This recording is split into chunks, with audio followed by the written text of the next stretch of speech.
Olá! Na aula passada, nós falamos sobre tamanho dos átomos e dos íons, e eu finalizei com as séries dos átomos e dos íons isoeletrônicos. Na aula de hoje, dando continuidade sobre as propriedades periódicas, nós iremos falar sobre energia de ionização, entre outras propriedades. Então, começando sobre energia de ionização, nós podemos dizer que a primeira energia de ionização é chamada de I1, né? Primeira energia de ionização. É a quantidade de energia necessária para remover um elétron de um átomo. Energia de ionização vai ionizar, vai remover um elétron de um átomo e vai formar um íon positivo. Um exemplo, através de reação, é essa aqui, ó. O átomo de sódio no estado gasoso, ele é retirado um elétron. Nota que isso aqui é uma reação química. Reagentes antes da seta, no final eu tenho os produtos. Foi assim que vocês aprenderam no ensino médio. Então, na área dos produtos, ó, o elétron, ele é um produto, ele está saindo desse átomo aqui e está formando um íon positivo no estado gasoso. A energia de ionização é a energia necessária para retirar um elétron de um átomo no estado gasoso. Em outro estado você não consegue tirar, tá? A segunda energia de ionização, I2, é a energia necessária para remover um elétron de um íon gasoso. Enfim, se eu tenho um átomo representado aqui por o íon Na+ gasoso e eu consigo retirar mais um elétron, nesse caso aqui eu tenho que usar bastante energia, porque o sódio, o Na+, ele já fica estável. Aí se eu conseguir retirar, retirei mais um elétron representado por E, com um sinal aqui, né? E 2 mais significa dizer que foi retirado o segundo elétron do mesmo átomo de origem que originou o íon Na+. Então, o Na+, vou retirar mais um dele, e formou o íon 2 mais. Tudo bem? Quanto maior a energia de ionização, maior é a dificuldade para se remover. Notem que aqui foi fácil, porque ele vai ficar com configuração idêntica ao neônio, um gás nobre estável, não é? O neônio tem 10 elétrons. Se ele tinha 11, o número atômico do sódio é 11. Se saiu 1, então ele ficou com 10. Ele ficou com a estrutura do gás nobre, então ele se tornou estável. Perfeito? Agora, para quebrar a estabilidade, que é o caso aqui, ó, eu tenho que aplicar muita energia para poder remover. Por isso, dificuldade para se remover elétron. Tudo bem? Continuando aí. Perdão. Existem variações nas energias de ionizações sucessivas. Isso quando eu tiro um elétron, quando eu tiro dois, quando eu tiro três, quando eu tiro quatro. Por quê? Porque ela salta exorbitantemente. Quanto mais elétrons eu vou retirando do átomo, mais energia eu tenho que aplicar. Enfim, eu tenho aqui uma tabela com valores de energia de ionizações sucessivas, chamadas de I, para elementos de sódio até o argônio, dado em kJ/mol. Então, vamos lá. O sódio só tem um elétron para tirar, né? Eu posso tirar o segundo, o terceiro, etc. Notem que a primeira energia de ionização é da ordem de 496 kJ/mol.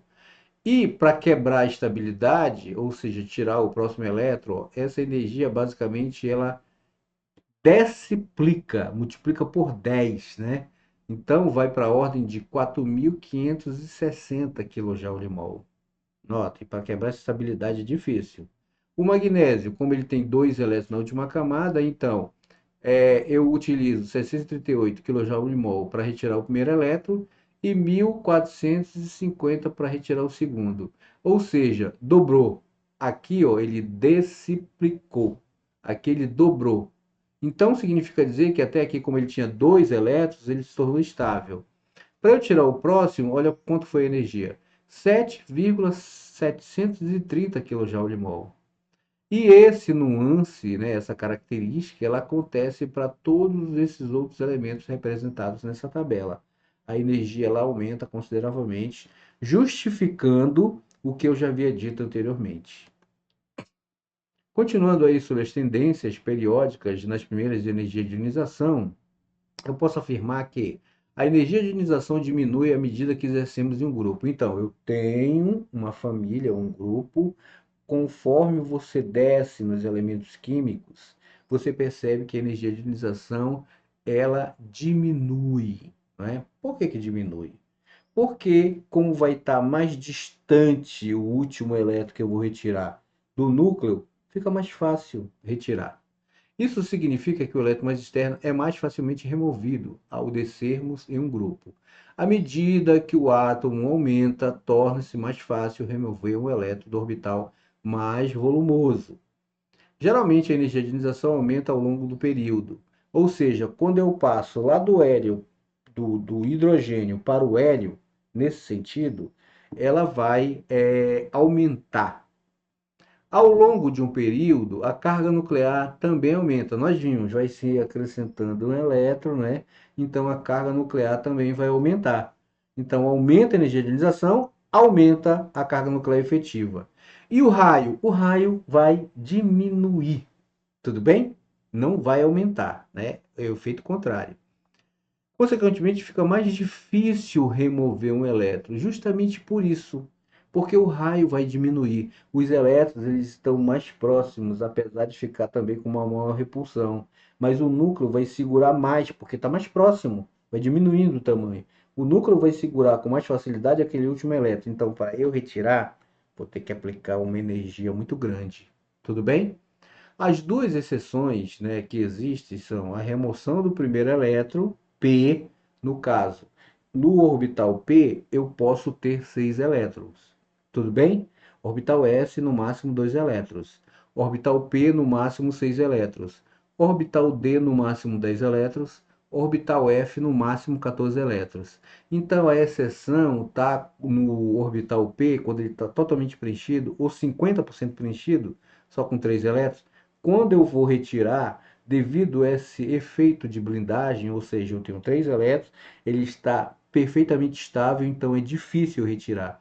Então eu tenho que aplicar muita energia de ionização. Nos outros casos, se ele tiver 5 elétrons, se ele tiver 2 elétrons, se ele tiver 4 elétrons, aí fica mais fácil remover.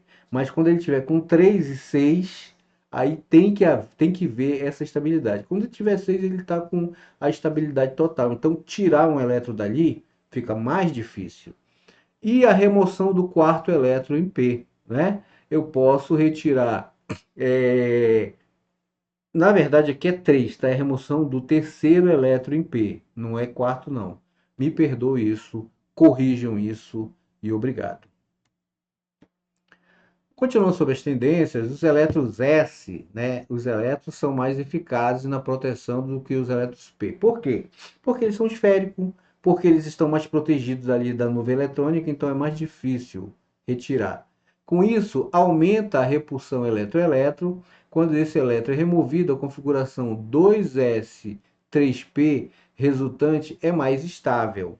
Se eu tivesse uma configuração do tipo aqui, ó, com a configuração inicial 2S4P. Então, essa aqui é mais estável, porque esse cara aqui está 50% preenchido, e esse camarada aqui, ó, ele está 100% preenchido. A capacidade dele são 2 elétrons no máximo. A capacidade dele são 6 elétrons no máximo. Só que como aqui eu tenho 3, então ele está 50% preenchido. Ele é mais estável, foi o que eu disse antes, do que esse aqui, ó. Ele tem S2P3. Então é mais fácil remover um daqui, porque ele não está 50% preenchido e muito menos 60% preenchido. Por isso que é fácil retirar. Então a energia de ionização aqui será menor do que a energia de ionização aqui. Portanto, há uma diminuição na energia de ionização desse para esse. Claro que para eu descobrir quem são esses elementos aqui, eu tenho que fazer a configuração eletrônica dele e localizar na tabela periódica.